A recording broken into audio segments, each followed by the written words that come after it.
All right, as promised, let's cross over live now to the Nasrec, where the elective conference is basically wrapping up. And today is the final day, but still a lot to get through today.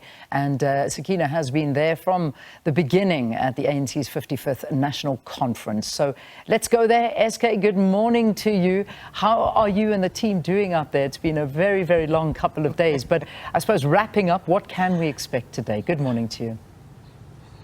Morning, Leanne. It certainly has, but I think it helps when you're actually having fun doing it. It's been very busy over the last 5 days. We have, of course, come to the end.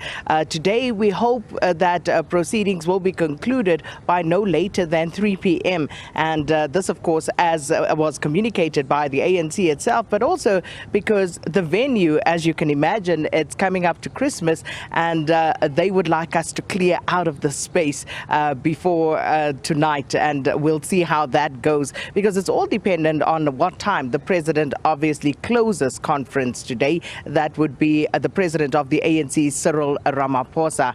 And today what we are expecting is, of course, the announcement at around midday of the NEC members, as that particular nominations process has been concluded. Voting is underway, so we expect to have that announcement, we were told, around midday. And then if all things go according to plan, all things being equal, President Cyril Ramaphosa then, of course, expected to give his closing address between 1 and 2 p.m. But we have seen over the last 5 days, nothing has really run according to the time that it was scheduled to. But hopefully today will, because you can imagine, Leanne, a lot of the delegates still have to make their way home, and many of them have been driven here via bus. So we're looking at that situation as well. But of course, it would seem last time around here at Nasrec, the buzz phrase was unity. This time around, it is discipline. And we heard there from various members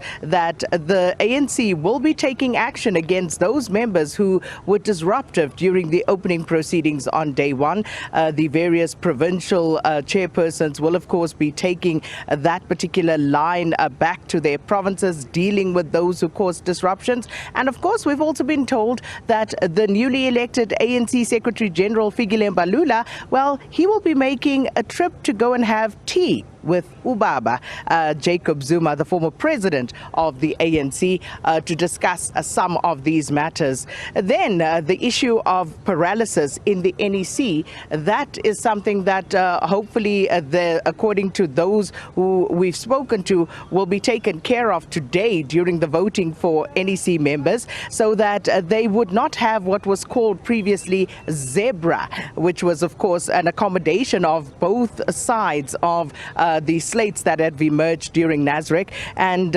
seemingly there's a push to get a more unified slate elected for the NEC, so that the discipline can be enforced a little more easily, and also take care of the paralysis that seems to have set in at the NEC. So all of that, Leanne, and of course the main thing will be the briefings from the discussions that are being held with regard to policy. So we are here and we'll be bringing all of that to you as and when it happens. So we do expect a flurry of activity with regard to feedback from those discussion sessions. So please stay with us here on SABC, and we'll have you covered. Also some analysis from Nasrec, but it's back to you in studio now.